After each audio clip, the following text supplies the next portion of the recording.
Viva o Exército Brasileiro! Sábado de fortes emoções, enquanto eu aguardo algum caminhão-tanque passar por cima de carreta de bandido que está obstruindo a passagem de cidadãos. Eu resolvi entrar de novo porque eu estou bastante empolgado com a agressividade de uns e outros que vêm aqui no meu mural, com ofensas de baixo calão, né? Porque essas pessoas não têm inteligência para usar uma terminologia, um vocabulário mais elaborado, então elas precisam ir para termos escatológicos no intuito de chamar a atenção. Felizmente, essas pessoas me dão combustível. Eu resolvi entrar só para fazer meu tributo hoje ao Estado de São Paulo, jornal. Certamente alguns jornalistas de lá devem estar remoendo úlceras por conta de ver o editorial do veículo onde eles trabalham. Porque tem muito jornalista imbecil que sai defendendo a ruaça. Gente irresponsável. O editorial da Folha de São Paulo de hoje, publicado às 3 horas da manhã, diz, título: Irresponsabilidade generalizada. O Brasil está em guerra. De um lado estão as corporações, os políticos venais e os viciados em subsídios e favores estatais. De outro, os brasileiros que trabalham e pagam impostos. No 5º dia da greve dos caminhoneiros autônomos, que levou o caos a todo o país, o presidente Michel Temer finalmente autorizou o uso das forças militares federais para liberar rodovias bloqueadas pelos manifestantes. Já não era sem tempo.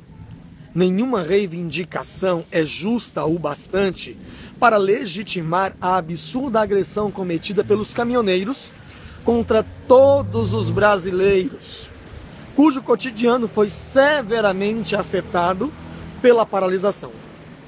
Mais grave ainda é o fato de que a greve continuou a despeito dos esforços do governo federal e da Petrobras para atender naquilo que lhes competia e era possível as demandas dos grevistas, numa espantosa demonstração de irresponsabilidade que deve encontrar do poder público uma resposta à altura.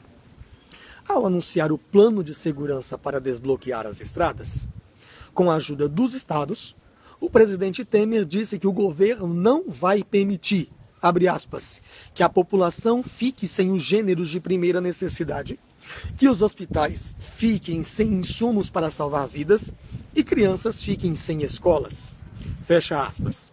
Segundo Temer, abre aspas mais uma vez, quem bloqueia estradas de maneira radical será responsabilizado, fecha aspas.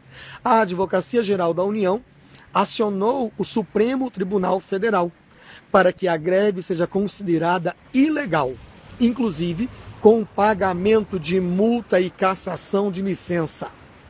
Tudo isso deveria ter sido feito muito antes, quando ficou claro que o movimento traria imensos transtornos em todo o país.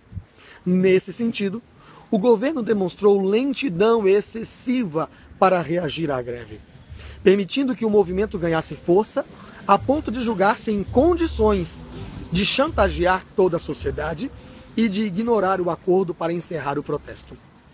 A propósito, é o caso de questionar onde estava a Agência Brasileira de Inteligência, a ABIN, que não detectou a possibilidade de deflagração de um movimento dessa magnitude, cuja dimensão representa ameaça evidente à segurança nacional, com aeroportos fechados, carros da polícia sem combustível, desabastecimento generalizado e possibilidade concreta de tumultos em todo o país.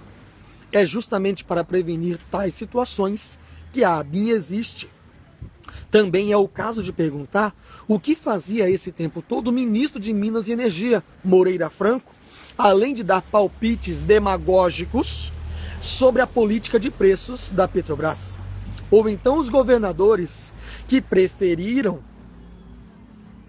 lavar as mãos, apesar de serem parte considerável do problema, porque o maior peso tributário sobre o diesel é estadual. Por último, mas não menos importante, é o caso de destacar o lamentável papel desempenhado pelos presidentes da Câmara, Rodrigo Maia, DEM do Rio de Janeiro, e do Senado, Eunício Oliveira, MDB do Ceará, que, em vez de colaborar para o fim da crise, se entregaram, cada um à sua maneira, à mais rasteira política eleitoreira, na presunção de que sairiam fortalecidos caso o governo federal se enfraquecesse. O comando do Congresso está entregue a quem simplesmente não consegue entender o grave momento que o país atravessa. Além da evidente fragilidade do governo federal, do silêncio dos governadores e do oportunismo de parlamentares que não enxergam além das urnas, a crise contou com a omissão do Ministério Público, que, sempre tão ativo, desta vez mal se fez ouvir a respeito de greve tão danosa ao país. Para piorar, os governos estaduais tampouco mandaram cumprir as diversas ordens judiciais que proibiam o bloqueio de estradas.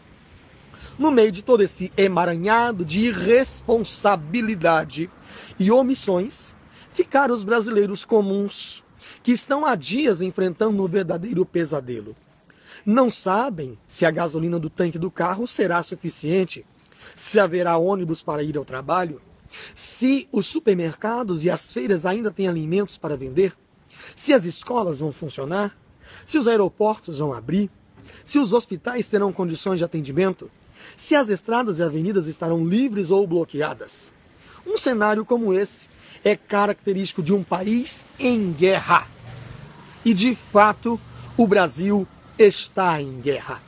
De um lado estão as corporações, os políticos venais e os viciados em subsídios e favores estatais.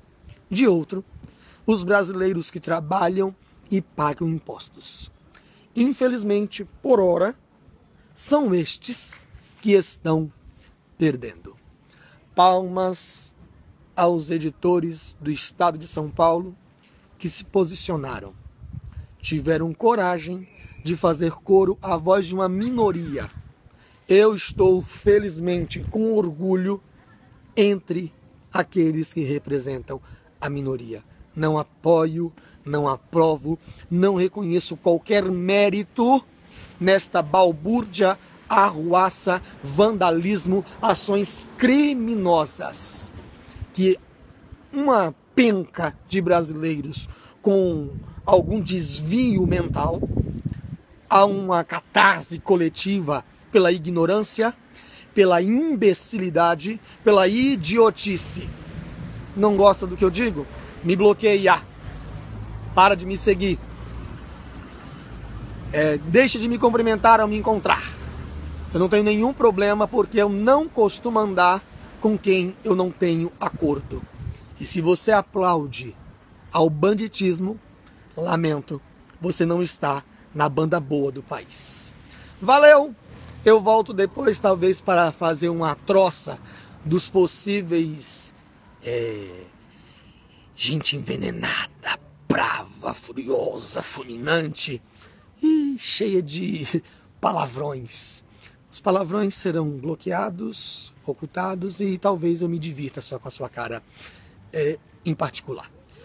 Uma boa tarde a todos os que pensam de fato no país. Vamos em frente. Viva o Exército Brasileiro!